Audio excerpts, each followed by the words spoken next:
la idea aquí es como ir contando un poquito la historia con la gente que hemos traído.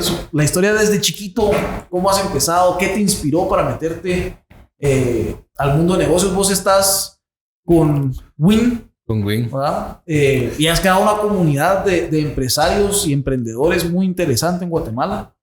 Pero queremos hablar un poquito de, ¿quién es Alexis Canao y cómo llegaste a lo que has logrado ahorita, que es un montón, la verdad? Mis respetos, lo que has logrado, te felicito. Gracias. Contanos un poquito de tu background.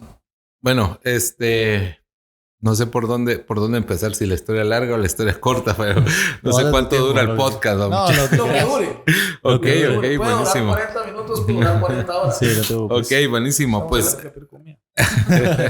mira, la historia larga es que vengo, lo de ordinario que decís vos, creo que se aplica a donde vengo. Vengo realmente de una familia de clase pobre, que en algún momento pasamos de ser de clase pobre a clase extrema pobreza, diría yo, porque nazco en una familia de padre albañil. Mi madre tenía que albañil es los constructores, el que pone los bloques y hace el cemento y la mezcla y construye.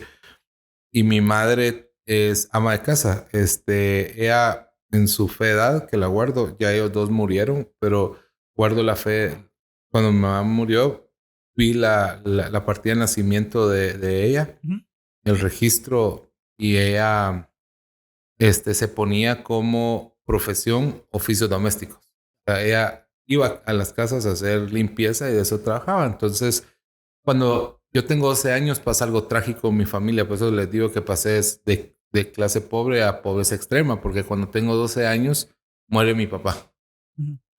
Muere mi papá, es asesinado en un mercado de la zona 6. Y entonces nosotros tenemos que irnos a vivir a un asentamiento, siempre en la zona 6, a la orilla de un barranco, en un asentamiento que lo bautizaron como Santiago de los Caballeros de Guatemala, al final de los proyectos 410, donde están los campos Pichaco, ahí hacia abajo. Ahí abajo pasa el río de aguas residuales, el río Las Vacas, que es un río de aguas negras, donde cae todos los drenajes de la ciudad, caen en ese río. Ahí nos fuimos a vivir. En un punto en donde cualquiera diría, no puedo. No puedo. Me encanta cómo está empezando la historia, porque creo que ya viendo lo que has logrado hasta ahorita, creo que va a ser una historia que vamos a inspirar a miles. Así que perdón por no, como decías, es una conversación, y creo que el tema de ordinarios, por eso me fascina el nombre de ordinarios extraordinarios, porque y yo también te he seguido, André, y creo que lo que vos haces de querer impactar con este tipo de contenidos es muy valioso en Guate, sobre todo en Guate, donde está lleno de traumas, lleno de complejos, lleno de limitaciones, ¿verdad? Y en algún momento me pregunté lo que vos comenzaste diciendo: yo no tengo nada para poder hacer lo que quiero. Pero siguiendo con la historia, mi padre es asesinado y tenemos que irnos a vivir a este asentamiento. Por eso a veces me preguntan cómo lo lograste, cómo saliste del hoyo. Literalmente salí de un hoyo, ¿verdad? Vos literalmente vivía en un hoyo, en un barranco de la zona 6, donde cuando muestro fotos y les pregunto a las personas dónde creen que es esto, y me dicen, ok, puede ser el oriente, puede ser el occidente, puede ser... No, es aquí a 3 kilómetros de la zona 1. O sea, la zona 6 está a pocos kilómetros. Que te hagas 3 horas por el tráfico es otra cosa, pero está a 3 kilómetros de la zona 1 donde vivíamos, en un barranco en la zona 6. Y bueno, nos vamos a vivir ahí. En este lugar construimos una covacha de lámina, piso de tierra. Pasamos... El otro día estoy investigando, el otro día le pregunté a mi hermana cuánto tiempo pasamos sin luz, y me dijo fueron años, no recuerdo cuánto, pero fueron años. O ¿Tu sea, hermana mayor que vos? Es un año menor. Es un año menor, pero se acuerda más de las cosas. Y no recuerdo cuántos años pasamos sin luz, pero no tuvimos... ¿Y cuántos años pasamos sin luz? ¿Cuántos años pasamos sin agua potable que teníamos que acarrear? Decíamos nosotros, ir con botes a traer agua de un chorro que estaba a 300 grados arriba que teníamos que bajar el agua, porque ahí estaba el chorro público. Y sin drenaje. O sea, no teníamos un baño. sin tener o sea, es la tubería para un drenaje. Y no digamos, internet, cable, etcétera, televisión. Yo, la única persona que tenía televisión y tenía luz porque tiró un cable desde arriba era una casa donde íbamos todos a ver a veces un poco de televisión, ¿verdad? Pero jugaba la serie, ¿no? Cuando jugaba la serie o la novela, vamos, pero fue una época complicada, ¿verdad? O sea, a los 12 años me tocó esa transición de pasar a vivir ahí, pero mi vida cambió en ese momento porque un vecino nuestro de donde vivíamos antes, que era en una colonia de la zona 6, me dijo: Alexis, ahora vos sos el hombre de la casa. Ahora yo era el mayor de 4 hermanos.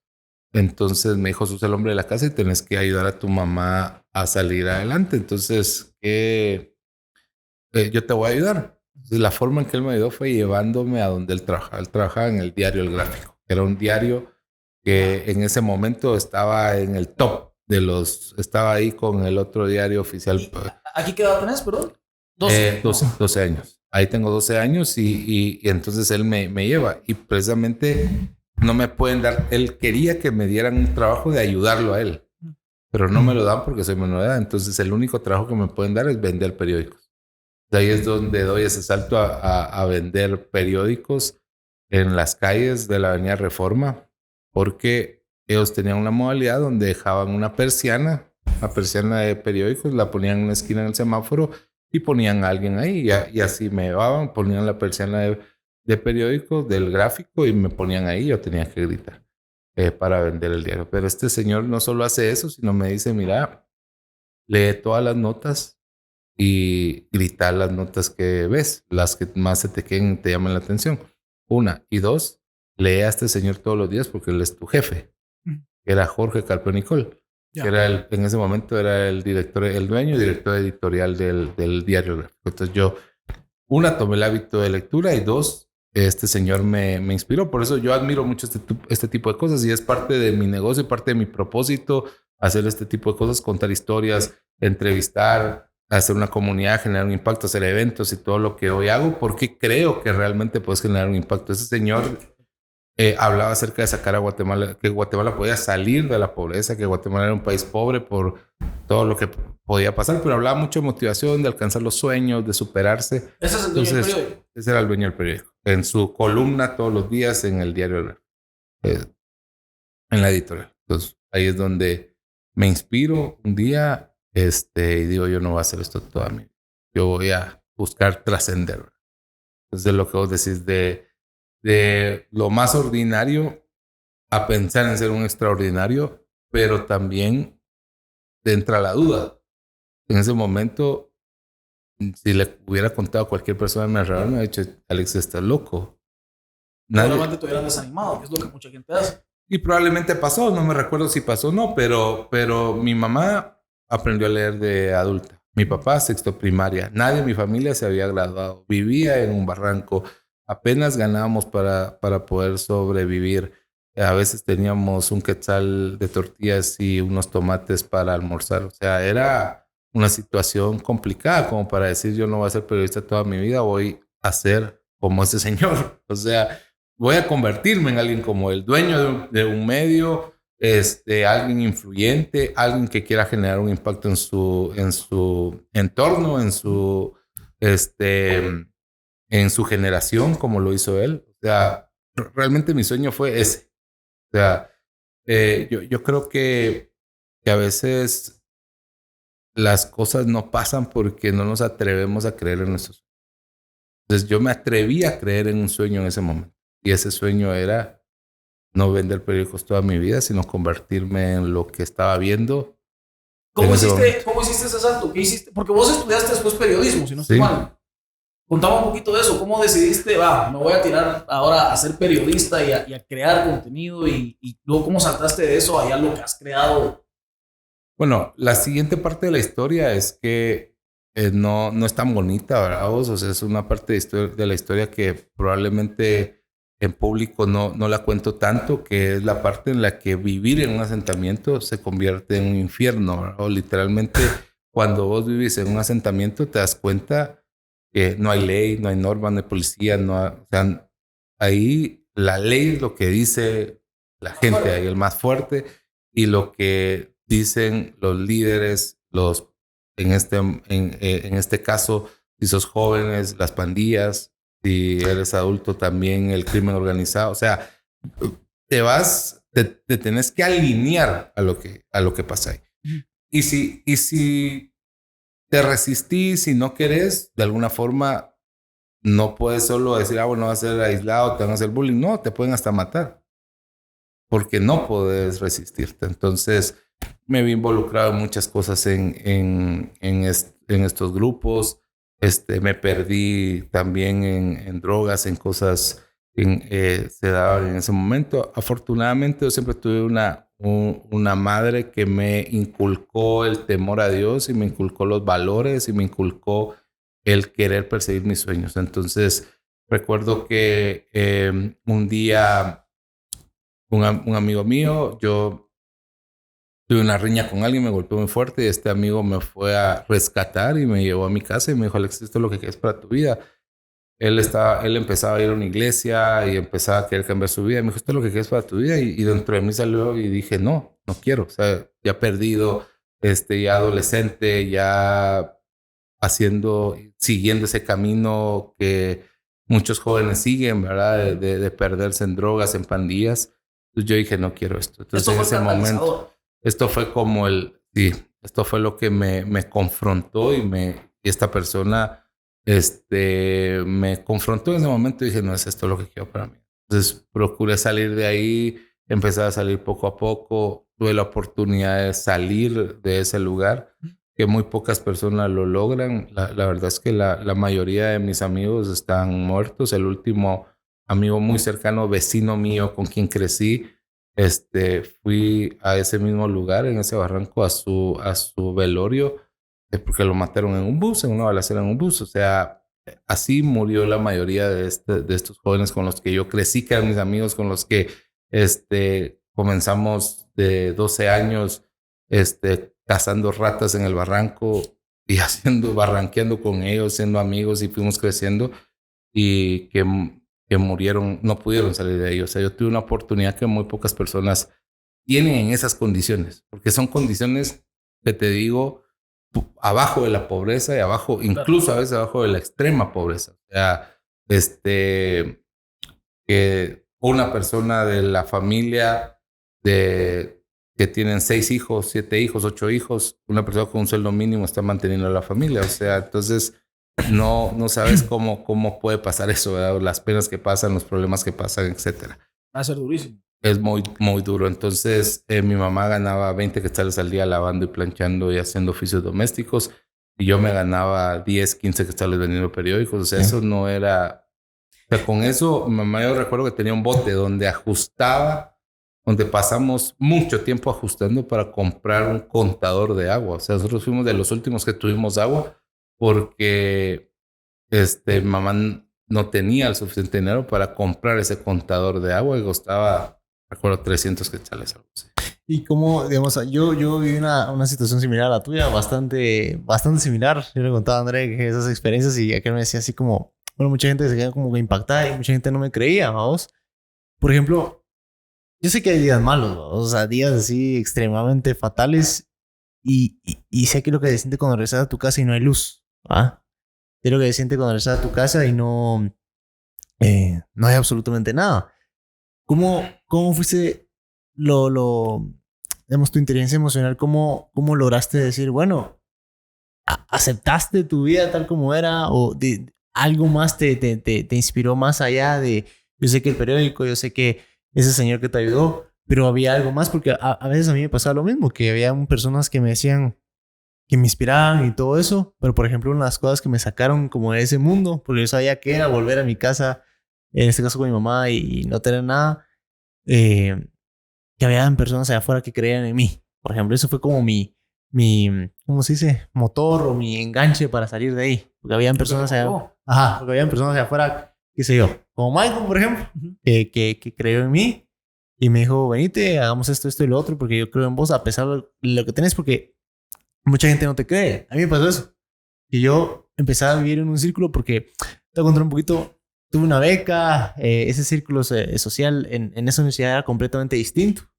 Y cuando yo le contaba eso, es como extraño escucharlo y para ellos es como impactante. Entonces, muy pocas personas me apoyaron porque pensaban que yo estaba mintiendo o estaba diciendo cosas que sin sentido, pues. Entonces, porque ellos comúnmente no conocen a ese tipo de personas porque están en otro lado, en otro nivel, como bien decimos, ¿verdad? O sea, en otro ambiente, otro cabal. completo. Y como en mi caso, yo lo que decía era, las pocas personas que creyeron en mí fueron 5, 6, 3, quizá a veces era mi motor, como ese, bueno, tengo que salir de esa oscuridad donde vivía. En tu caso, ¿cuál fue ese motor que vos dijiste, tengo que cambiar y salir de ese agujero, como bien decís?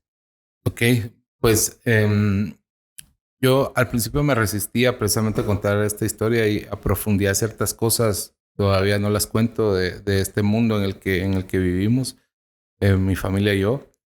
Pero un día recuerdo que me invitaron a dar una charla de emprendimiento y cuando llegué no eran emprendedores, ¿verdad? Era otro perfil más de chavitos, más como que no tenían nada. Yo había preparado algo para negocios, ¿verdad? Entonces, cuando llego, miro que todos eran chavitos que todavía ni siquiera habían terminado de estudiar y yo dije, a esto no les voy a hablar de negocios porque no me van a entender. Entonces dije, ¿qué hago? Les voy a contar mi historia. Y recuerdo que la primera vez que les conté mi historia, algunos lloraron, otros me fueron. También venían de condiciones padecidas, entonces me impactó mucho eso. Entonces empecé a contar más mi historia. Yo dije, con esto puedo impactar a más personas a que cumplan sus sueños. Entonces yo me resistí a contarlo porque pensaba que me iban a rechazar. Pero luego, cada vez que me preguntaban el cómo, yo cambiaba la versión, cada vez la cambiaba. O sea, mira, la verdad es que fui resiliente. Tuve la resiliencia de poder superar y, no sé, me reparaba de todo lo malo que me pasaba. No lloraba o si lloraba no mostraba debilidad, etcétera. A veces decía, pues la verdad es que la gente que me ayudó, encontré ángeles, encontré personas que me ayudaron. Después, decía, también he dicho que el hábito de lectura, mi papá coleccionaba unas revistas de lecciones que no las compraba nuevas, sino iba a la terminal a comprar las revistas usadas que ya habían recogido ahí, que costaban como un quetzal, y leía, yo lo miraba a leer, entonces esas revistas me quedaron, entonces yo las leía también, leía el periódico, como que el hábito de lectura también fue algo que detonó algo en mí, pero una cosa que siempre voy a repetir y creo que es una mezcla de cosas que pasaron en mi vida, que fueron el cómo, pero una de las cosas más fuertes es mi madre. O sea, mi madre fue una mujer que yo siempre me pregunto, ella venía de un pueblo, se vino joven de un pueblo sin conocer a nadie, se atrevió a venir, toda la vida trabajó en casas, no estudió, aprendió a leer de adulta.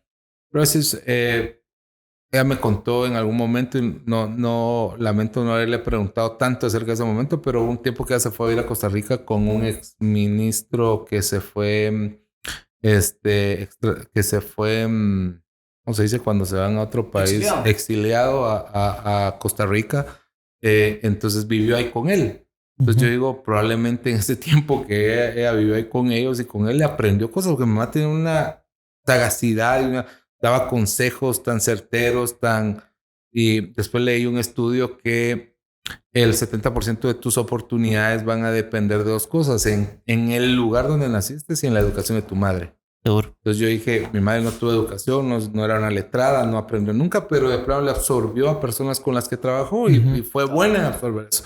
Pero mi mamá tenía una habilidad para darme consejos, para no dejar, te mencioné hace un momento, no dejarme vencer. A veces yo no quería ya madrugar para ir a trabajar. Recuerdo que después de vender periódicos hice un montón de trabajos, una fábrica de tortillas, una fábrica de camas, hice un montón pero en esta fábrica de camas era de esos camastrones que tienen como ganchitos así. Sí. Entonces eran emprendimientos que vos estabas haciendo o estabas trabajando. Estaba trabajando ahí. Yo emprendí hasta después de vender periódicos, vendí otras cosas y fui vendedor ambulante muchos años, pero recuerdo que yo tenía que ir a armar esas camas con alicates y se me rompían las manos. Y yo me recuerdo que yo no quería ir y pasé como una semana diciéndole a mi mamá que ya no quería ir. O sea, no aguanto las manos, me tenía que levantarme a las 4 de la mañana. Y ya no quería ir y ella me decía, no te puedes dar por vencido.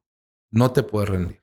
Si te dejo rendirte hoy, te vas a rendir toda tu vida. Entonces yo dije, no. Recuerdo que una vez, vendiendo periódicos, a los 12 años me regalaron un carro de juguete. No, de verdad. Ajá, y yo dije, wow, qué buena onda. Me regalaron un carro de juguete y mi mamá me dijo, no te acostumbres porque las cosas gratis no llegan siempre. Entonces, cosas como esas, de no dejarte rendir, de motivarme. Y yo he escrito un montón de artículos y siempre trato de poner frases que ella me decía porque siempre me motivó. Entonces, siempre me empujó. Y si yo te puedo decir algo, creo que mi madre fue fundamental. Y luego un poco del deseo y la resiliencia y el tener un sueño. Creo que y algo me catapultó y fue un motor para mí es tener claro un sueño desde el momento en que vendí periódicos y yo dije, yo no quiero vender periódicos toda mi vida. Yo un día quiero tener. Entonces, atreverme a soñar y decirlo, solo decirlo, o sea,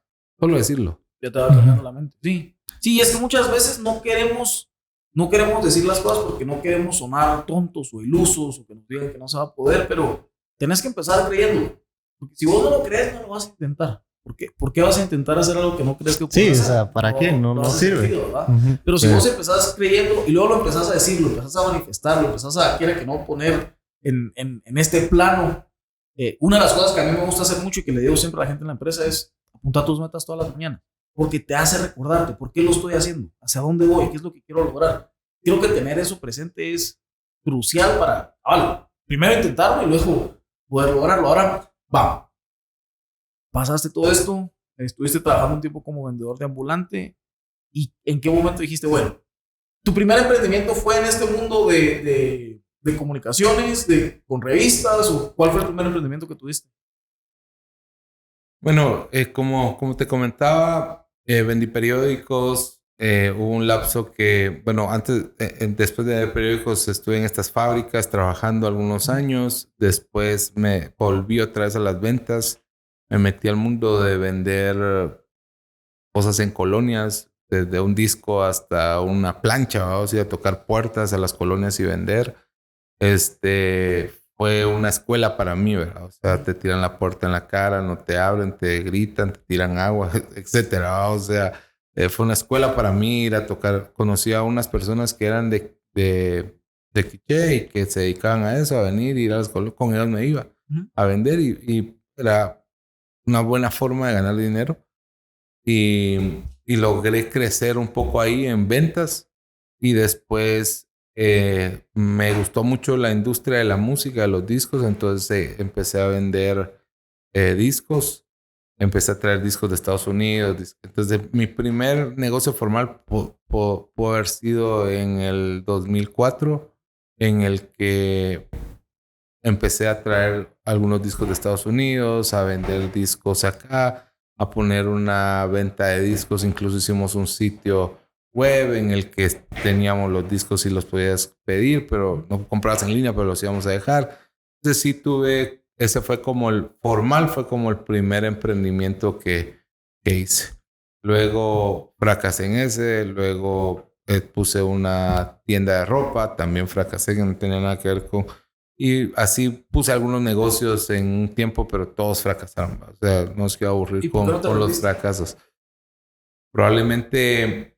¿Por la necesidad o...? Creo que yo siempre digo que uno emprende por necesidad la mayoría de veces. O sea, lamentablemente en Guate la mayoría emprende por necesidad. Entonces, no me rendí en estos negocios porque de alguna manera yo sabía que era una transición. O sea, cuando fracasaba yo decía, obvio, porque no es lo que quiero hacer.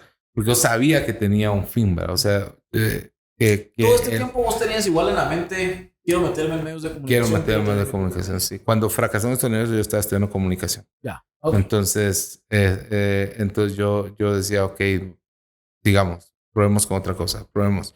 Y probé varias cosas. Y cuando salgo de la U, de estudiar periodismo, voy con un amigo periodista que tenía un periódico en San Cristóbal y le digo, mira, yo le vendía a él agendas. Todos los años yo compraba una agenda colombiana que alguien más traía a Guatemala y me compraba 1000 agendas y las iba a vender así con amigos, con gente que conocía, tenía clientes, lo hice varios años. Entonces voy con esta persona que yo le vendía agendas todos los años y le digo, mira, quiero trabajar con vos.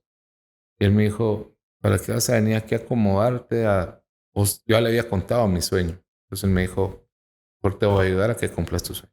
Entonces te voy a decir cómo se hace y anda a hacerlo. Yo te puedes quedarte aquí, te retengo un año y todo. A lo mejor te adelanto ese año y yo te voy a enseñar cómo hacerlo. Y así lo hizo, me enseñó cómo era. Me dio la fórmula secreta. Me dio la fórmula y todo. Y fuimos, y así fue como comenzamos. Hacer una... Aquí estamos en el 2009. Aquí estamos en el finales del 2009. Finales del 2009 empiezo hace 12 años ya. Ya hace 12 años una revista, ¿verdad? Y así empiezo en el mundo de las revistas y empiezo a hacer varias revistas. Tuvimos una licencia del New York Times que se llama Turning Point. Es una revista para un gimnasio, para una iglesia, para una universidad. Hicimos una serie de revistas durante varios años y fui feliz. Hicimos un periódico 6 meses también que se llamaba Actitud News, que duró 6 meses también. No nos fue bien lanzar un periódico. Probablemente cumplí mi sueño en un negocio que ya estaba un poco golpeado. Entonces, pero fui feliz haciéndolo mientras lo hice. Fue rentable, logramos financiarlo, pero nos dio una plataforma para poder hacer lo que hoy estamos haciendo, que hoy tenemos una plataforma que se llama Win.gt. Es una plataforma, un medio de comunicación que publica contenido de innovación, emprendimiento, tecnología. El único medio especializado en negocios en Guatemala, que alberga una serie de eventos que todos han tenido un éxito rotundo. Raining Day, que el año pasado cumplió 10 años, el mayor evento de negocios e innovación de la región. Reunimos a más de 2,000 personas el año pasado en el evento. Tenemos Disrupt Fest, que tuvo más de 1,500 personas en 3 días, donde hacemos inversión, mentoring, foros, más de 120 panelistas, donde presentamos a las 33 empresas de más rápido crecimiento. Y hacemos un evento que se llama Guate se levanta, que es ir a las 7 ciudades intermedias del país con el objetivo de transformar de forma digital a las empresas tradicionales del interior del país. Entonces, este evento impacta más de 3,000 personas, más de 500 personas por cada una de las ciudades. Entonces, hacemos esto y hacemos otros eventos y también estamos metidos en el negocio de hacer eventos, pero creo que todo este recorrido y llegar hasta acá hoy solo ha sido porque en algún momento nosotros tuvimos claro que era lo que queríamos. Porque he tenido, y cada lo hablado hoy con mi hermano, he tenido una serie de ofrecimientos de todo tipo, ¿verdad? O sea, una serie de ofrecimientos de todo tipo en el que pudiera haber sido fácil dar un paso hacia adelante, desde irme a vivir a California con un sueldo de California hasta poder invertir en otro negocio acá y meterme a otras cosas. Pero tengo claro el propósito, o sea, amo lo que hago, resuelvo un problema, impacto a un grupo de personas. El mundo necesita lo que estoy haciendo. Es una mezcla de cosas que me dan sentido y me dan propósito. Yo siempre le digo a las personas, encuentra ese propósito. Esa capacidad de decir que no muchos la tienen. ¿Verdad? Porque muchas veces, cabal, cuando miras un objeto brillante te distraes. Cuando miras esas oportunidades que vos decís, me puedo haber ido a California, puedo haberme metido a otro negocio. Pero te felicito por no venir y decir, si esto no está alineado con lo que yo quiero hacer, no lo voy a hacer, ¿ya? Solo voy a hacer las cosas que estén alineadas con mi propósito. Y si no vas con mi propósito, no voy a hacer eso. Creo que eso es una parte también que debe ser crucial en tener éxito. Porque a mí me pasó cuando empecé con el negocio de logística. Como la gente vio que había montado un negocio y que me estaba yendo medio bien, entonces empezaron a llegar las oportunidades. Sí, es como... mira, vamos a tal cosa. Y va, qué huevo, vamos a la otra. Sí, va. Y entonces lo que me pasaba es que me empezaba a ir bien en el negocio de logística. Y te ibas para... Me distraía en otra cosa. Y entonces el negocio de logística iba mal. Entonces tenía que venir a rescatar esto porque de esto vivo. Esto solo es un proyecto ahí que estoy viendo cómo sale. Y cuando estoy poniendo la atención a esto moría. Y me ha pasado eso tal vez unas 7, 8 veces. Tuve Madre, sí, Tuve un call center en donde vendíamos DirecTV, tuve un call center en donde vendíamos servicios técnicos, sí, DirecTV en Estados Unidos. Okay. Estuve metido en un negocio de opciones binarias, donde la gente pues, básicamente apostaba sobre si una acción en el mercado bursátil iba a subir o si iba a bajar. Tuve una cosa de venta de paneles solares. También.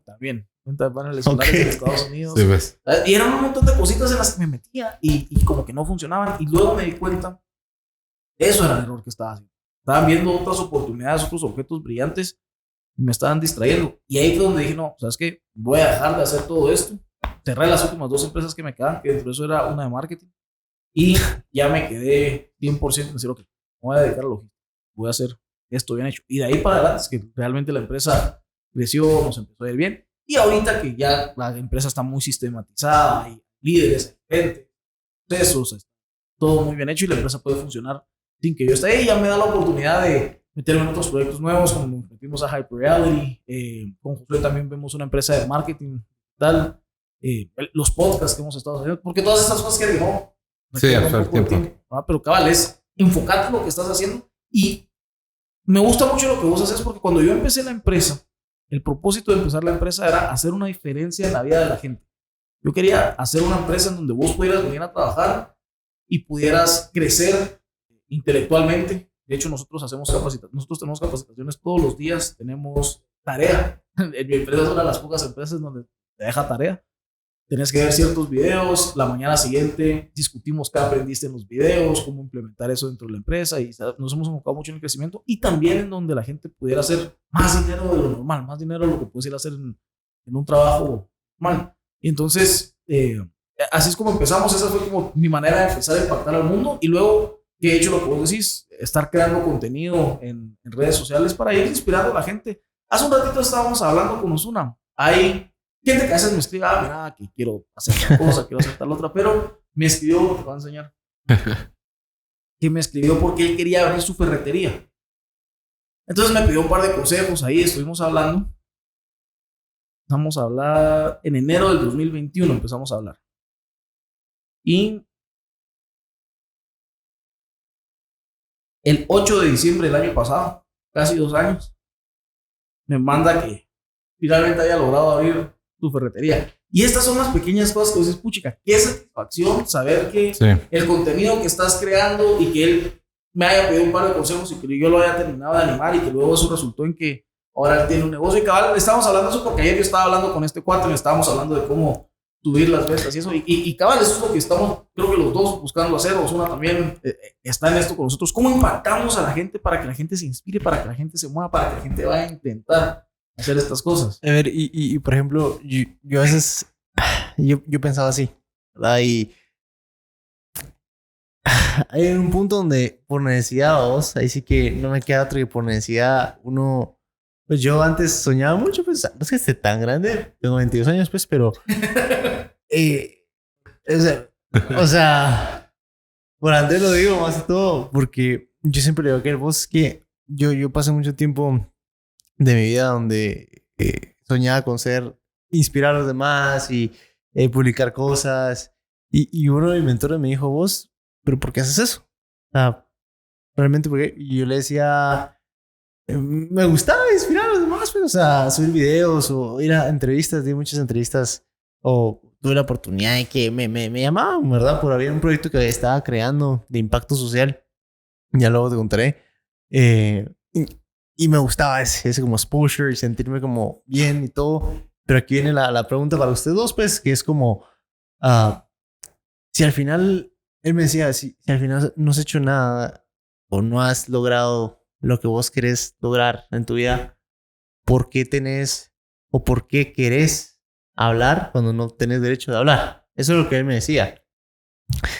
Y me impactó tanto en mi vida, donde yo vine y dije, bueno, ya no voy a dar más cosas. Y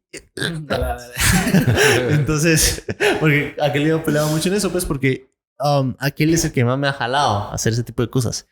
Y yo empecé a dejar de hacer eso porque decía yo, bueno, yo tengo que hacer más de las cosas que digo, de las cosas que salen por mi boca. Entonces me quedé como traumatizado y ahora te pregunto, ¿vos podrías vivir toda la vida así por ejemplo, inspirando a los demás, dándole mentoring, qué sé yo, haciendo que las demás personas hagan sus negocios y vivir como estás ahorita? O siempre has buscado todo el tiempo, o en mi caso, yo por necesidad, como te decía, siempre he buscado ser millonario, siempre he buscado impactar a los demás de una forma diferente, ¿verdad? No más así inspiracional, pero más que todo en el punto de vista de, bueno, ¿cómo puedo darle toda mi familia donde no le falta absolutamente nada? Y además poder, qué sé yo, construir hospitales, escuelas con el dinero propio. ¿Vos podrías vivir de esa forma o te gustaría de generar otro impacto de otra manera? Pues interesante porque me pasó exactamente lo mismo. Yo desde que no tenía absolutamente nada, yo siempre he intentado impactar a otras personas. O sea, siempre he querido y siempre era el que llegaban a preguntarle, el que llegaban a pedirle un consejo y lo intentaba hacer de la mejor manera posible y genuinamente posible. O sea, siempre he tratado de ayudar y a veces uno piensa que no tiene la autoridad para hacerlo o para venir a ayudar a otro cuando vos mismo necesitas ayuda. Creo que todo en la vida es un balance, ¿verdad? Todo en la vida es un balance. No te puedes desgastar y entregar tu vida como mártir tratando de ayudar a los demás sin preocuparte en vos, en crecer vos, en prepararte vos, en educarte vos.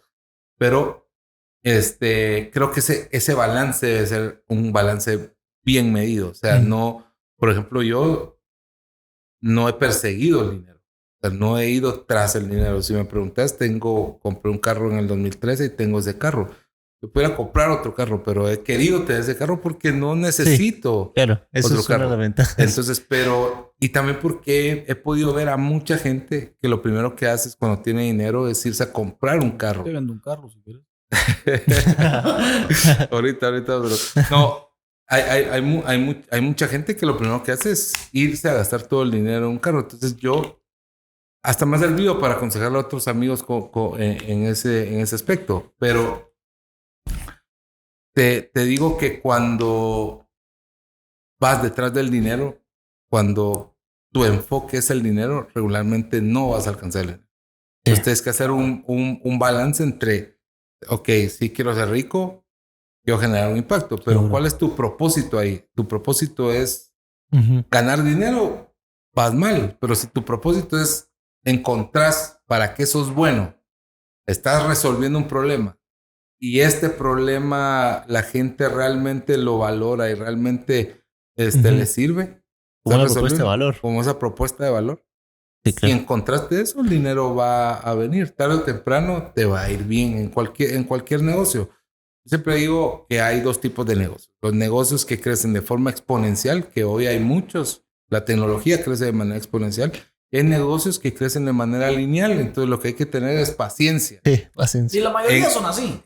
La mayoría son así. En tenés que tener, de verdad, tienes que tener 3 factores. Trabajo duro, talento. En un negocio de crecimiento exponencial tienes que tener trabajo duro, talento y mucha suerte. O sea, mucha suerte. En un negocio de crecimiento lineal tienes que tener las 2 primeras, talento, trabajo duro y paciencia. Sí. Porque entonces lo que pasa es de que a veces hay personas que están en este negocio y quieren que las cosas vayan rápido y fuerzan las cosas y no logran hacer dinero rápido, entonces se frustran y se pierde todo. Y en este negocio a veces te gasta, como estás ganando mucho dinero, nosotros... Yo he visto un montón que han fracasado porque su problema no es no tener dinero, su problema fue tener mucho dinero. Entonces empiezan a malgastarlo, usarlo mal, entonces fracasan. Entonces creo que hay que aprender a lidiar con el dinero. El dinero, la relación con el dinero no es de amor y odio. No es, yo no amo ni odio el dinero. Lo prefiero. Sí, seguro. O sea, es la herramienta. Es el motor. Es una herramienta. O sea, si a mí me dicen que preferís tener dinero o no tener dinero, prefiero tener dinero. O sea, obviamente. Sí, obviamente. Pero si decís odio el dinero, decís amo el dinero, entras en un problema. Para mí, tanto como el que dice odio el dinero, porque te enseñan, hay religiones que te enseñan a no amar el dinero. Sí, entonces, ¿qué te están diciendo? Si no amas el dinero, ¿cuál es tu relación con el dinero? Odiarlo. Inconscientemente te están diciendo eso. Muchas religiones cristianas hablan de que el dinero es de todo. La falta de dinero. La falta de raíz, la raíz de todo. Pero Entonces, la relación de mucha gente, de muchas personas es de amor y odio con el dinero. O sea, o lo odias o no. Mejor muy al extremo, lo amo. Cuando amas el dinero sí te es un problema, porque en el momento que te empieza a ir mal o en el momento que no ya no tenés, te vas a ir. No estás disfrutando lo que estás haciendo. No estás disfrutando. Entonces, las dos cosas que me preguntabas, una del dinero y de ser rico, encontrar el propósito, yo creo que si encontras el propósito va a venir dinero. Y lo otro de generar un impacto, creo que todos podemos generar un impacto donde estamos, o sea, en nuestro entorno, nuestro alrededor. Y creo que el primer impacto que tienes que crear es con vos mismo. Y si estás bien vos, aunque no tengas dinero, aunque no tengas el éxito, puedes ayudar a un montón de gente. Sí, seguro. Y después tu familia, después tu entorno, si tienes una empresa con tu gente y después salir hacia otros lados. Que es lo que yo busco hacer, ¿verdad? Generar un impacto. O sea, impactamos a más de 10,000 personas al año en nuestros eventos de forma presencial. Y esas historias que aquel cuenta, de verdad, a mí me hacen llorar muchas de las historias que me llegan a mi Instagram o en mi WhatsApp de personas la gente te cuenta todo. Que me cuentan. O sea, a veces ni siquiera fui yo, o sea, fue en un evento, pero yo digo... Fue tú, pero tenés algo que tenías algo que ver con ese impacto.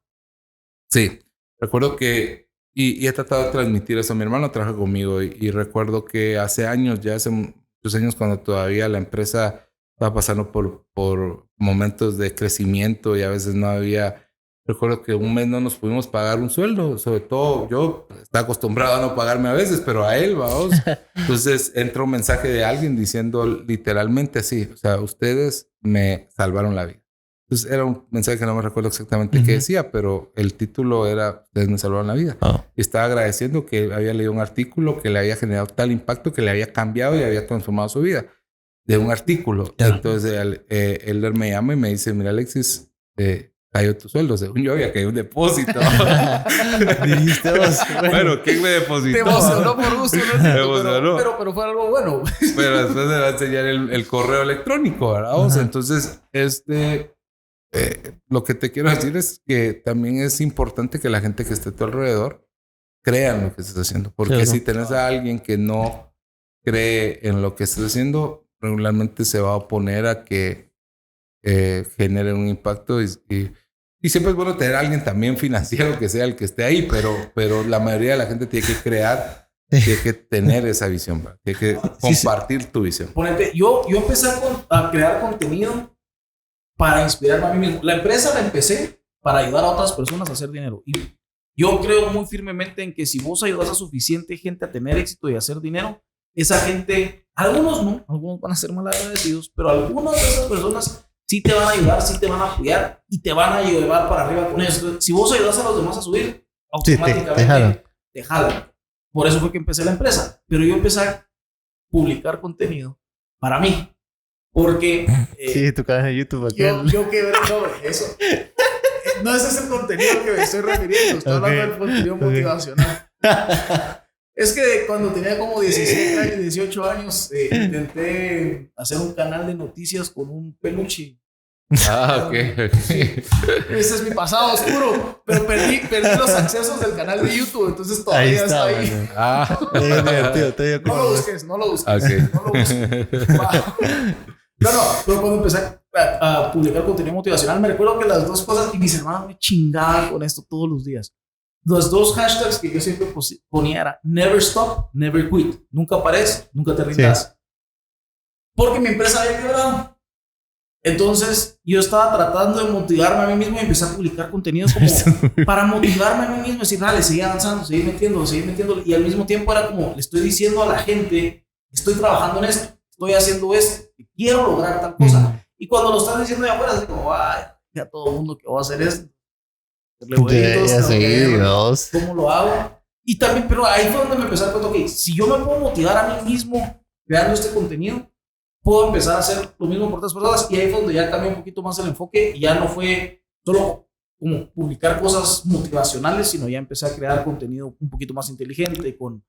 Yo básicamente lo que he hecho en redes sociales, si vamos a agarrar mis redes sociales los últimos 7 años, yo he documentado todo lo que he hecho desde que empecé a formar mi empresa hasta llevarla a facturar un par de millones de dólares al mes. Hemos trabajado para el gobierno de Estados Unidos, hemos trabajado para el ejército de Estados Unidos, hemos trabajado para petroleras gigantes en Estados Unidos y literalmente vos puedes ir a las redes sociales y buscar ahí de todas las demás muladas cómo publica, porque muladas no van a decir que no. Pero ahí puedes encontrar literalmente el documental de cómo he hecho lo que he hecho hasta ahorita.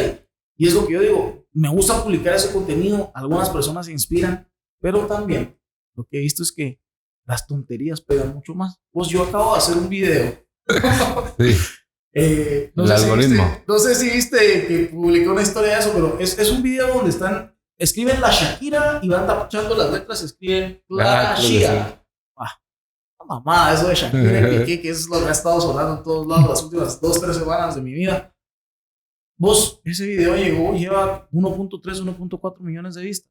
Nunca he subido un contenido de algo inteligente, algo así, que haya pasado. Creo que los mejores videos se llegaron como a 20 y pico mil vistas, que eran así, wow, eran 20,000 personas. Sí. Pero eso es una tontería y eso sí, está volando. Sí, eso pasa. El algoritmo, pues, premia ese tipo de cosas, ¿verdad? O sea, y la gente, esa es tendencia, lo está viendo, entonces... Pero estaba viendo que eso pasa más aquí, que en China, por ejemplo, el algoritmo de TikTok es bien distinto a nuestro algoritmo acá. Supuestamente, no estaba en China para confirmártelo, pero supuestamente en China te sacan como contenido más inteligente, educativo, para que la gente vaya aprendiendo, mientras que ellos mismos el algoritmo para nuestra región lo tienen así, que vean pladas, que sean ovejas.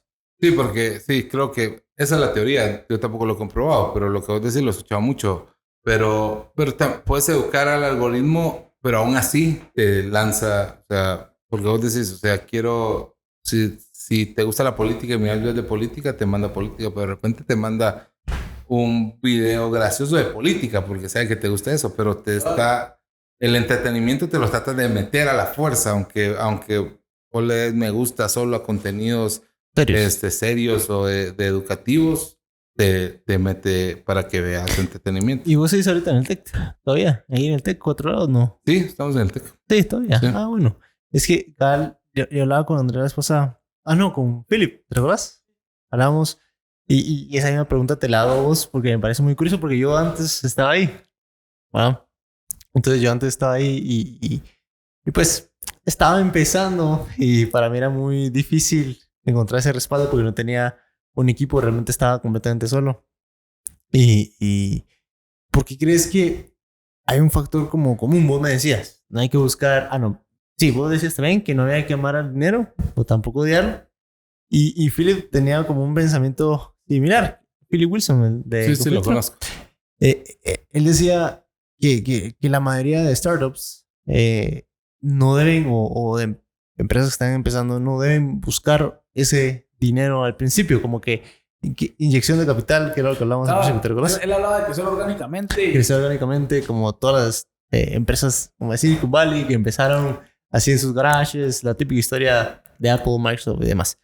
Entonces, pues, ¿por qué crees que si esa no es la fórmula, por qué crees que aún estamos, o muchas de las del sector de emprendimiento que yo me he fijado también, y me incluía en ese sector, buscaban esa cantidad como de fondos y lo buscan todo el tiempo y aún no ha logrado como ese gran impacto que uno está esperando que pase aquí en Guate? Porque digamos, vos estás rodeado de empresarios, estás rodeado de muchos Andrés, muchos Philip Wilson. ¿Por qué aún no ha salido, por ejemplo, una nueva startup unicornio? Creo que debe ver así. Porque ustedes, bueno, aquí en el lado de emprendimiento usan mucho el unicornio. Ese como empuje en las pequeñas startups, porque veo que busca mucho financiamiento, pero aún no hay ese crecimiento orgánico que uno está viendo. Bueno, yo creo que el tema más importante acá es cultura y mentalidad de innovación y disrupción, que no la tenemos tan arraigada. O sea, siempre se dice que las tendencias llegan tarde a Latinoamérica. Pero creo que a nivel de educación, el otro día hicimos una encuesta preguntando acerca de a qué edad aprendiste acerca de emprendimiento, o sea, la palabra emprendimiento. Y el 45% contestó que en la edad adulta. Entonces, había como un 20% o 30% que dijo a la edad joven. Solo era como el 20% que dijo que de niño. Entonces, si no te enseñan de emprendimiento desde niños, si no tienes los conceptos claros. Yo metí a mi hija a un colegio que ni siquiera tiene registro de el Ministerio de Educación en Guatemala, que no tienen exámenes, por ejemplo, no les pasa un examen a fin de la materia o a fin de mes, o sea, no le dejan tareas, o sea, hay 52 cosas que la educación tradicional no hace, que la educación tradicional hace, que este colegio no lo hace. ¿Pero por qué? Y ahorita, por ejemplo, tuvo un proyecto y ahorita van a tener una mascota y el proyecto es, o sea, cada clase va a tener una mascota, pero todos van a hacer un negocio para ganar dinero para comprar esa mascota. Entonces, ese tipo de cosas no estamos... O sea, ¿quién de ustedes? No es normal en el colegio, pero dígame, ¿quién de ustedes de niño le dijo a alguien, sí, no, mira, ¿qué es una mascota? Ok, haz un negocio y te compras tu propia mascota. O sea, si tu papá no tenía para comprártela, no te la compró. Y si tenía, ok, ahí está. Pero no crecemos. Entonces, creo que hay un tema cultural en el que Guatemala no estaba preparada para este boom tecnológico que hubo. O sea, no había talento para poder hacer negocios disruptivos. Entonces, en el momento que la tecnología se abrió, la historia, yo lo cuento en una de las charlas que doy, la historia de los negocios disruptivos comienza en el 2007.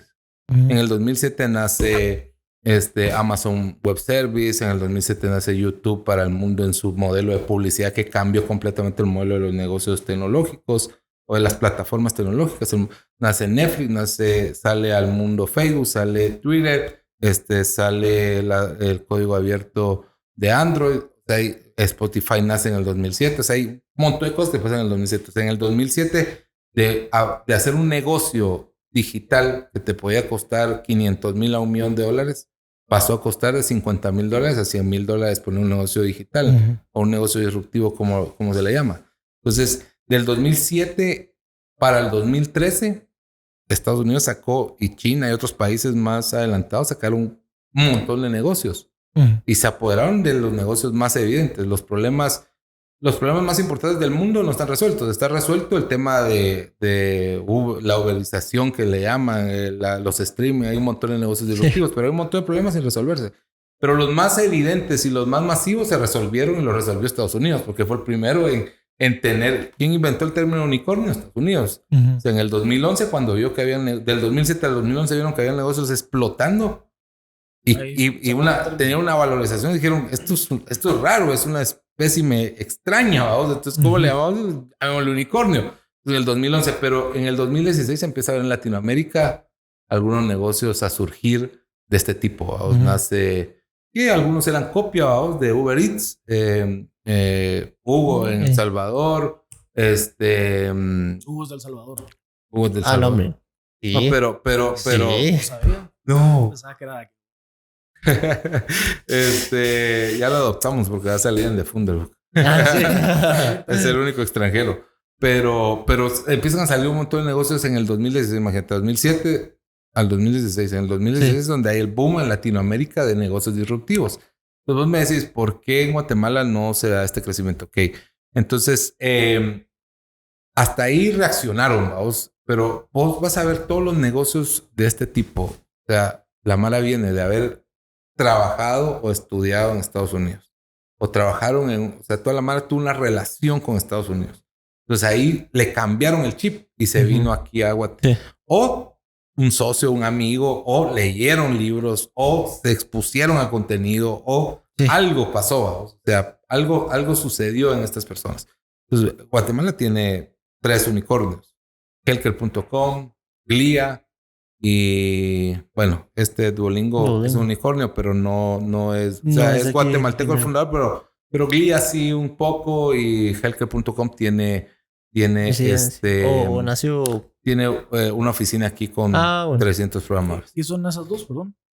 Una es de seguros, una es de seguro, la otra Glia... No, de salud. Glia es de salud, la otra es de buscador también de salud de seguros y la otra es Duolingo, de idiomas. Bueno, Glia no estoy seguro, fíjate. Helker.com sí es un buscador de seguros. Glia no me recuerdo ahorita pero ahí en Wing lo puedes buscar. Sí. Ahí los entrevistamos en Wing. Sí, bueno, ajá, de ahí fue donde lo leí. Pero no me recuerdo. Glia, G-L-I-A. Sí. Entonces, Si me preguntan a mí alguien ahorita como una respuesta más aterrizada a lo que vos preguntabas creo que tampoco tenemos el talento suficiente en Guatemala en términos no de la capacidad de las personas, porque yo soy un fiel creyente y predicador de que el guatemalteco es talentoso, es ingenioso, es capaz de muchas cosas, pero no traíamos la cultura, ¿verdad? O sea, no traíamos esa cultura de emprendimiento. Una. Dos, el mercado guatemalteco es un mercado muy pequeño, ¿verdad? O sea, entonces, estas empresas que han crecido de forma exponencial se han ido a México, se han ido a Estados Unidos, se han ido fuera. Hugo, que es un ejemplo de este tipo de negocios, vino del Salvador. Ya que El Salvador sigue siendo un pequeñito, se vino a Guatemala, Costa Rica, República Dominicana, Panamá, se fue a toda la región, ¿verdad? O sea, entonces aprovechó los 50 millones de habitantes que hay en toda la región. Sí. Entonces, otra es el mercado, cultura, mentalidad, otra es el mercado. Y tercera, lo mencionabas perfectamente, el tema de que aquí en Guatemala no hay una cultura de capital de riesgo. O sea, no hay inversión de riesgo. Aquí no existe. Esa es una utopía. O sea, si a mí alguien me dice, mira, yo hago inversión de riesgo, no te creo. O sea, de aquí la mara quiere quetzal por quetzal. O sea, aquí así es. El capital de riesgo es aquí está este pisto y te lo doy, anda, te voy a fiscalizar, sí te voy a acompañar, sí voy a querer resultados, pero toma, no me importa perderlos.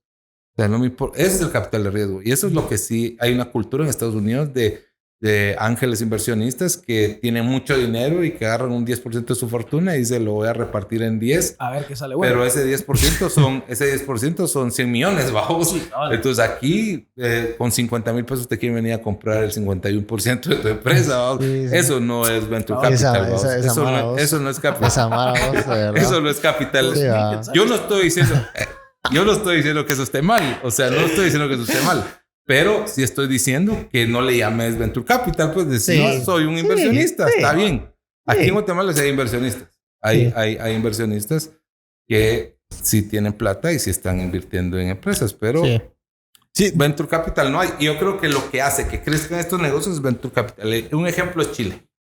La verdad es que yo he estado un par de veces en Chile y conozco bien el ecosistema porque uno de esos, un amigo me fue a dar un tour en todo el ecosistema chileno, uno de esos viajes, pero Chile tiene algo sorprendente, que es que el gobierno de Chile invierte cada año en 1,000 startups, que el 20% son extranjeras y los hacen vivir 2 años en Chile, poner ahí a su oficina. Invierte entre $10,000 a $60,000 en cada una de estas startups como capital de riesgo. Si lo perdés, en 1,000 startups cada año. Entonces, pero el otro día sacaron un estudio, el retorno de inversión es 40x en impuestos de esas startups. O sea, ¿crees que aquí en Guatemala funcionaría algo así? Funcionaría. O sea, pues tenemos Ejemplan, ¿no? O sea, aquí hay un montón de iniciativas. O sea, el Mineco hay. Bueno, esto lo hace el Ministerio de Economía de Chile. O sea, creo que de ahí lo tenemos. Ejemplan hace un poco más de temas de becas. Porque yo vi la vez pasada que sacaron unos premios, no me recuerdo cómo se llama. Hacen la CIT, fueron eso. Ajá, y salieron varias startups. Dije, bueno, quizá. Pero no te dan dinero. Mira, el problema número 1 de las startups es dinero. Sí. O sea, si no tienes plata, que te den toda la capacitación del mundo. ¿Sí ves? Entonces, aquí todos los premios que yo he visto te damos 100,000 quetzales y te dan un cheque de 100,000, pero es en especie. Sí. O sea, está bien, sí te sirve. O sea, pero lo hicimos el año pasado, pues le dimos $25,000 a una startup de servicio en la nube. Te ahorras algo, pero la mano necesita plata. Sí, claro. La mano necesita plata y creo que no hay aquí donde conseguir plata. Vas a un banco, no te da. Vas a un inversionista que quiere más acciones de lo que vale su dinero. No hay ángeles inversionistas, etcétera. Pero creo que está fregando aquel. No. Yo hablaba con Osuna de que deberíamos hacer algo como Shark Tank en Guatemala. Yo creo que eso pegaría aquí en Guatemala. Quisieras un programa en donde estás trayendo gente que tiene. ¿Quieres invertir? Lo hacemos. Sí, estaría. ¿Quieres invertirlas? Que traigan buenos proyectos y si vos ves proyectos que te interesan, pues entonces Mira, eso hay Twitch o YouTube. Yo tengo el modelo armado de Shark Tank, se lo presenté a Sony en México. Estoy chateando, hablando por correo con ellos. No les interesa el mercado ni centroamericano ni guatemalteco. O sea, no les interesa ahorita. No sé si en algún momento se van a interesar. Uh-huh. Entonces, he hablado con las televisoras aquí en Guate para hacerlo. Tampoco les interesó como hacerlo, empaquetarlo y nos lo traes. Y paga tu tiempo y ok, así es como funciona. Sí, yo pensaba hacerlo algo más orgánico. Orgánico en YouTube. Sí. El chiste era más que todo conseguir 3 a 5 personas que serían los inversionistas. Y el programa es más que todo una excusa para encontrar buenos proyectos. Sí. Pero el negocio no era tanto el programa. Porque sí, aquí no. Es más que todo para incentivo. Sí. Nosotros lo planteamos, intentamos financiarlo y ahí se quedó un proyecto de financiación, porque es que sí necesitas por lo menos hacer unos 10 programas. Hacer 10 programas para televisión es caro, para que después de 10 programas ya alguien te voltee a ver y diga, ok, vamos a invertir en pautar en esto. Uh-huh. Entonces, en el momento que encontremos a alguien que quiera invertir en esos 10 programas, producir 10 programas super pro, llevarlos a la televisión, invertir en el tiempo de aire. Y está bien lo de YouTube, pero el problema es, decime quién está teniendo éxito en YouTube aquí en Guatemala. O sea, quién realmente tiene más de 10,000 visitas en sus videos. O sea, las muladas, tal vez. Pero, sí, claro. Pero de ahí contenido de valor no va a trascender. Entonces, en Canal Televisión, por lo menos, los obligas a que lo vean, vamos. O sea, estás pasando ahí y se quedan viendo. Claro. Y estar en televisión te da otro... Sí, te da es otro nivel. Sí, otro nivel. Entonces, yo creo que si yo lo haría, sería en televisión. Y en YouTube nosotros... 300 programas como estos en YouTube antes de la pandemia, durante la pandemia. Y ahí están, o sea, como decía aquel, tengo mi video más visto, creo que tiene como 5,000 vistas. Ah, sí. O sea, entonces no trasciende aquí tanto YouTube. Entonces, más en este tipo de contenido. Entonces, algunos casos una estrategia para pauta de hacer vallas ahí sí. ¿Y cuánto crees que costaría producir los 10 programas para tenerlos listos? Pero bueno, además del costo de producción, pues tenés que tener los inversionistas para... Sí, o sea... Eso los conseguimos, esos están ahí. O sea, yo creería que como unos $8,000 mensuales. ¿Y por cuánto tiempo? Por 3 meses. 3 meses. O sea, yo te digo mensuales, incluyendo el tiempo de aire, incluyendo la producción, $8,000 mensuales. Entonces te gastas, digamos, mínimo en un proyecto 3-4 meses, $32,000 para ver si luego a alguien le interesa. Bueno, no sería para ver. No sería para ver. Sería, o sea, vamos a ganar, vamos. O sea... Y que hay gente con buenas ideas, vamos. O sea, también... eso lo tenemos. Eso lo tiene Win. Cabal, eso lo tiene Win, lo tenemos. Todo el mundo nos toca las puertas para eso. El tema es que estén listos para levantar capital, porque hay buenas ideas que todavía no tienen tracción y hay ideas que ya tienen tracción, pero tienen un desorden financiero que hay que arreglarlo también. Hay otros issues ahí que resolver, pero creo que se resuelven en el camino. Ahora, poner a Mara ahí buena, así que quiera ir a levantar, a invertir en startup, también tenemos. Sí, conozco algunos, hay que convencerlos que son de bajo perfil, que no quieren salir en eso, pero porque yo hago... El inversionista misterioso. ¿Sabes qué pasó? A nosotros hacíamos un canal, ¿te recuerdas? El de Christian... CryptoTank. Teníamos un show en Estados Unidos. Uno de nuestros clientes el año pasado con Hyper Reality hicimos un show que se llamaba CryptoTank. Entonces, esta gente de que su intención era sacar un Shark Tank, pero con cripto. Entonces, en ese entonces aún estaban las cripto así bien moviditas y todo. Y oye, antes que... Sí, estaba en auge. Y en teoría te financiaban con cripto. En este caso te unían a una blockchain, si no estoy mal, la de Tesos, si no estoy mal. Entonces te daban $25,000 en Tesos. Entonces, si tú querías irlos a gastar o canjear, ya podrías ir a otro, o no sé, un Binance o un FTX, ahora ya no, pero algo así, a un exchange y tú canjeabas ese dinero y podrías ir a utilizarlo. y todo era virtual. Entonces, nosotros, como Icon, también hicimos unos trajes donde el inversionista misterioso se ponía el traje, se ponía el casco. Entonces, en teoría era en el espacio. Entonces, por ejemplo, llegabas tú, que tú eras el astronauta, pitch, tenías un traje así bien popó, ¿eh? O sea, realmente no tenías un traje muy pro. El de Halo, como el de Halo, ¿has visto Halo? Era el de inversionista. Entonces, daban su pitch, obviamente todo en inglés, y el inversionista decidía si al final invertía o no en esa idea, porque al final eran como Space Commanders, le decían que eran como 4 inversores, obviamente sin que nadie sepa quién es quién, solo el astronauta que se paraba ahí, si sabías quién era. Pero los 4 Space Commanders no sabías quiénes eran y invertían eso en Tesos. Al final yo estoy pensando que seguramente eran los creadores de la blockchain de esa Tesos, pero no se sabe. Entonces, esa temática es bastante interesante y tenemos bastantes como templates y todo así. Aquí tendrías que tener los 5 inversionistas misteriosos. Ajá, Ángeles inversionistas misteriosos. Hasta nombre le pusimos. Pero entonces vos me estás diciendo que lo que ha frenado este programa de llegar a existir o no es que alguien se anima a tirarse los 200,000 quetzales que cuesta producir suficiente. Por ahí. Ya. Si los tenés, los lanzamos.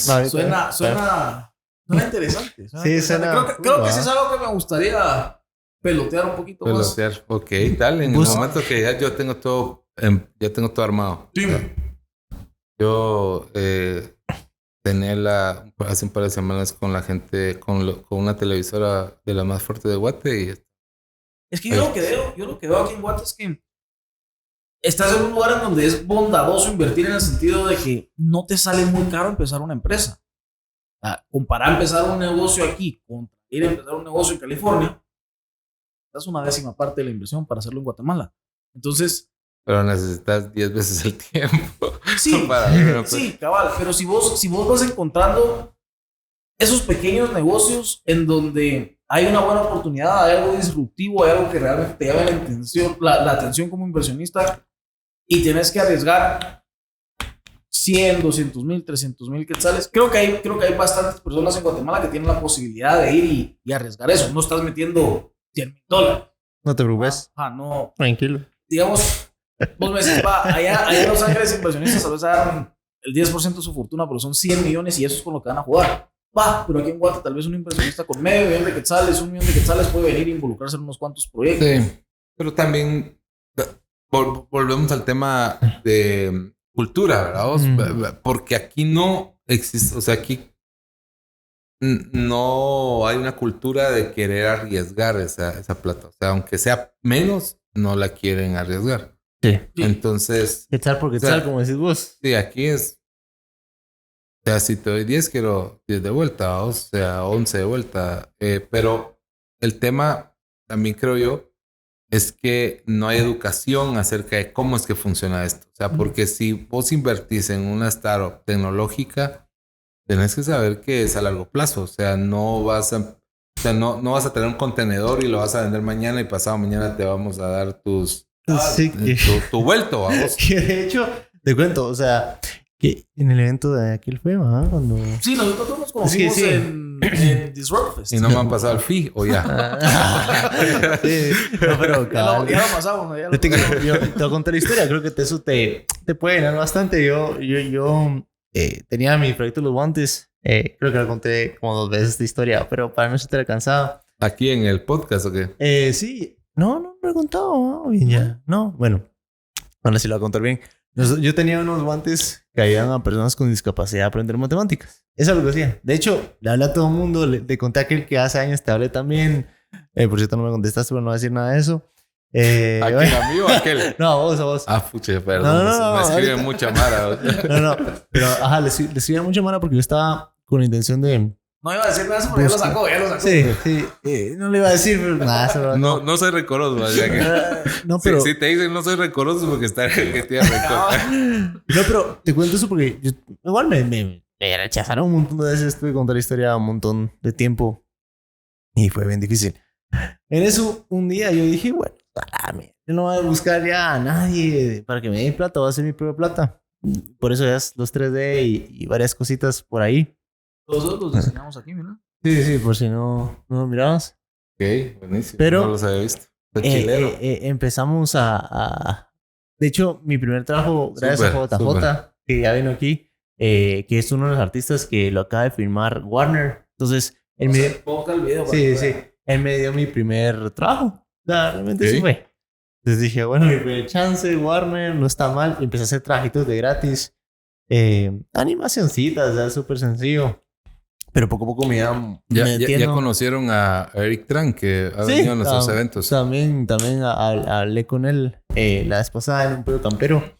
Yo empecé a hacer ese trabajo y en eso me quería llegar al 12º, no recuerdo qué día fue, en el 2021 fue. Y subí y estaba aquel y dije, vos, pero ¿para qué quieres que venga acá? Le decía a mi cuate que Roberto Pulpe, y no sé si te suena. Roberto me dijo, venite.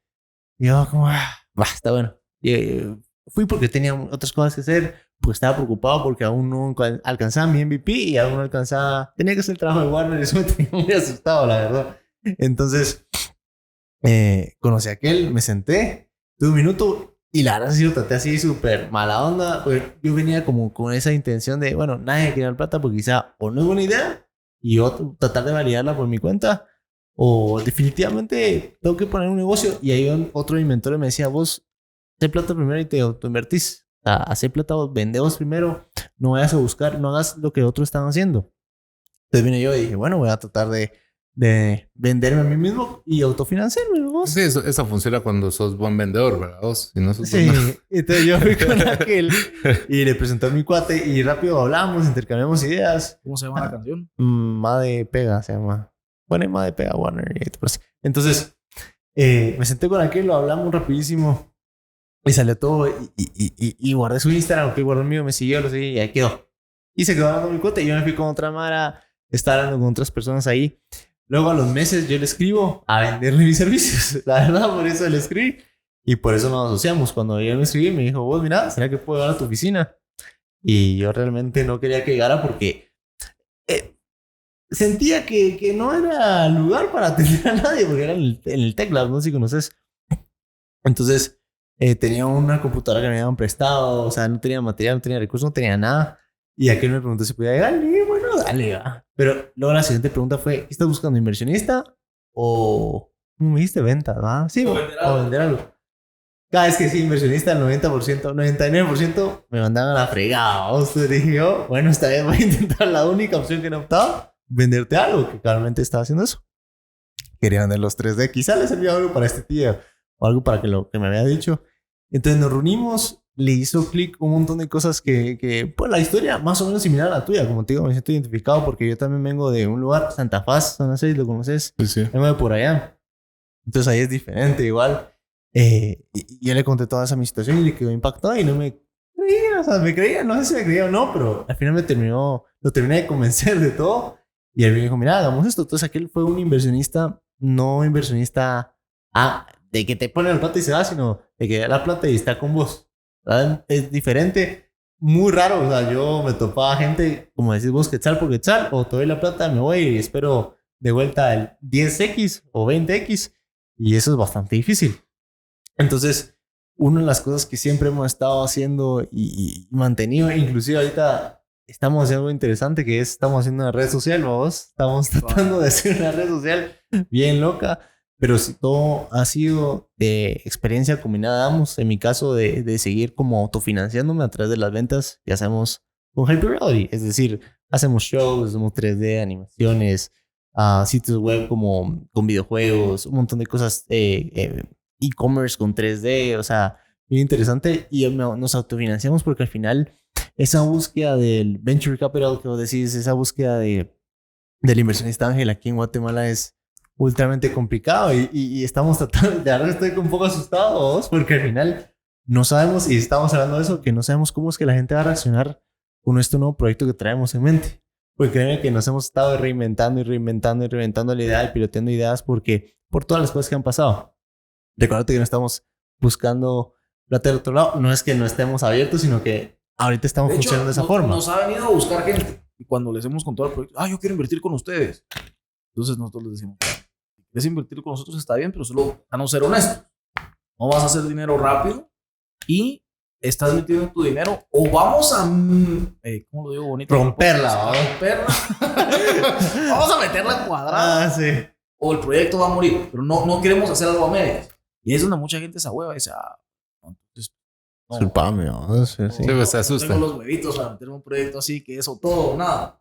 La gente se asusta. Que en Estados Unidos vos decís que sí lo tienen al 100, o sea, es como algo en la sangre inyectado que bueno, démosle, ¿va? Pero aquí sí... Creo que van y reparten y dicen, ok, le meto a 10 y una va a salir. Cabal. Sí. Una la rellena. Una sale. Vos, y contamos un poquito para ir terminando con todo lo que has hecho con Win33. Win33 era una revista donde hablabas de los 33 negocios más disruptivos en Guate. En ese Sí, momento, sí, de rápido crecimiento, disruptivos. y eso es lo que se convirtió ahora digamos, de ahí es de donde sale lo que haces ahorita con Win, de hacer eventos, el Founders Book, todo eso. ¿Cuál es el reto más grande con el que te has encontrado en eso? Pues mira, en el 2016 tomamos una decisión de dejar hicimos tomar la decisión de dejar los medios porque ya venían muy golpeados. En el 2016 hubo por ahí una crisis fuerte en el tema de publicidad. Entonces dijimos, bueno, ¿qué hacemos? Teníamos varias revistas, entonces cerramos todas las revistas y dijimos, vamos a hacer otra cosa. Y vamos a hacer una revista de emprendedores para que quede con nuestro evento training. O sea, entonces, pero Win todavía logró trascender un poco. O sea, Win fue una revista impresa que hicimos 50 ediciones entre el 2016 y 2019. Entonces, nos absorbió tiempo y entonces nos dedicamos a eso y a hacer eventos. Entonces, pero creció. Win terminó creciendo un montón. Nos inventamos lo de Win33, nos inventamos lo de Disruptfest. Win33 pues, es una comunidad de emprendedores donde publicamos a las 33 empresas disruptivas del año. Y que tienen ciertas características, están creciendo rápido, tienen componente tecnológico, son empresas disruptivas, ¿verdad? Hay una serie ahí de cualidades de este tipo de empresas que publicamos en el ranking. Entonces, pero nos duró hasta la pandemia. En la pandemia, Win tuvimos que dejar de hacer la impresa todo el año, entonces ya no regresó de impresa. Todo regresó de Founderbook, que es lo único impreso que hacemos hoy, y nos enfocamos más en eventos. Pero eso es lo que estamos haciendo. Pero contestando puntualmente a tu pregunta, creo que lo más difícil que nos ha tocado lidiar a nosotros como negocio, creo que ha sido porque siempre hemos intentado ser disruptivos en lo que hacemos, o sea, hacer cosas nuevas, distintas que la gente que, por ejemplo, hablar de negocios disruptivos en Guate, ibas y la mala no te agarraba la onda, o sea, un gente de mercadeo no te comprendía qué era lo que estabas haciendo.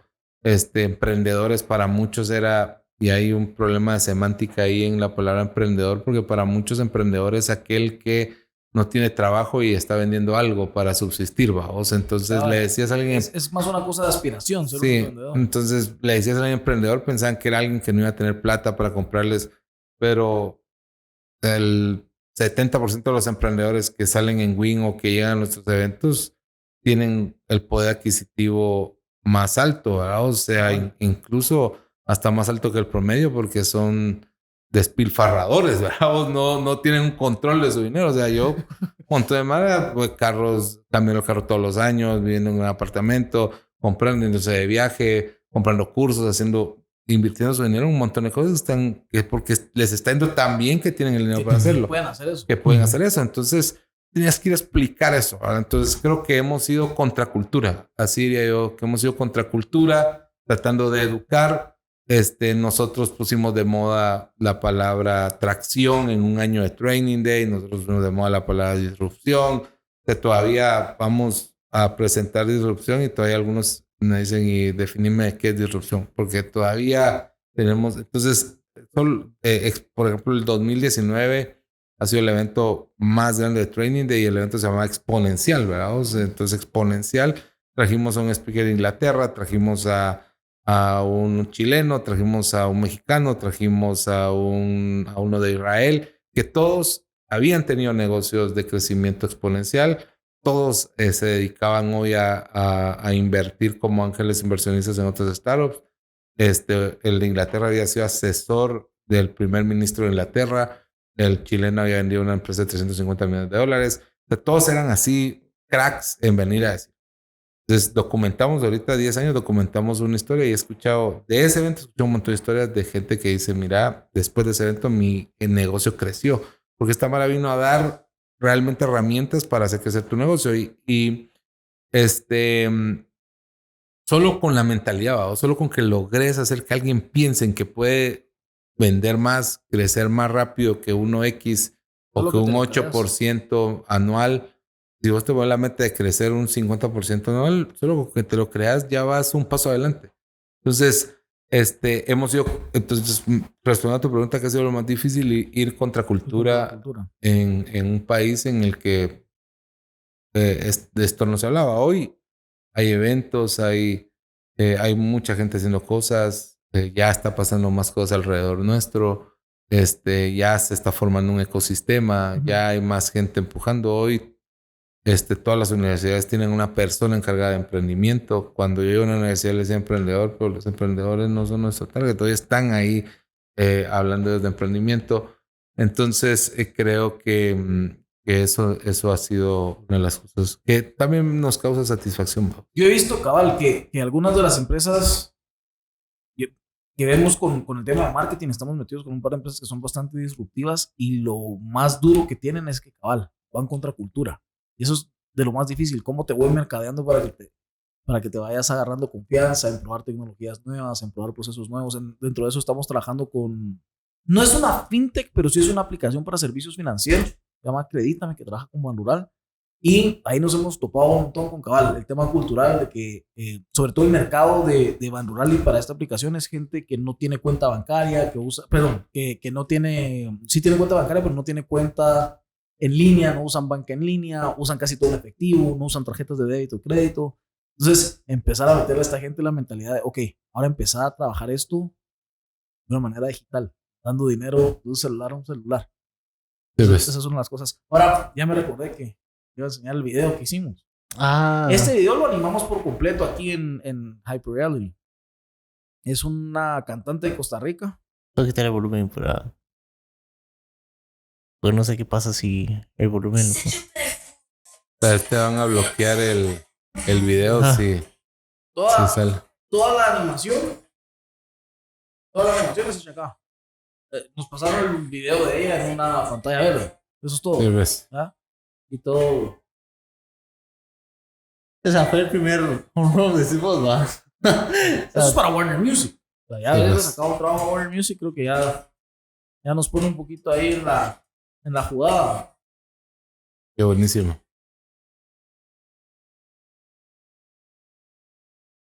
Pero, tíos. Pusimos a los a bailar ahí y grabamos un movimiento. Súper, qué chilero. Buenísimo. Qué alegre. Qué alegre. Bueno, Alexis, muchísimas gracias por haber venido. La verdad es que apreciamos un montón la historia que contaste, que hayas entrado en tanto detalle desde cómo pensaste y lo que has logrado ahorita. Creo que es una gran historia de inspiración de que no importa de dónde vengas, si estás determinado y metes el trabajo, lo puedes lograr. Te felicito por lo que estás haciendo y a seguir con todo, que todavía se necesita mucho más en Guate. Buenísimo. Gracias a ustedes. La verdad me la pasé súper bien. Gracias por tomarme en cuenta y sigamos echando punta, muchas, sigamos ahí buscando generar un impacto y ahí me confirmás si le entramos al programa o no. Vamos a pelotear esa idea porque sí me llama mucho la atención. Okay. Buenísimo. Gracias, Alex. Osuna, gracias. Gracias, André. Buena onda.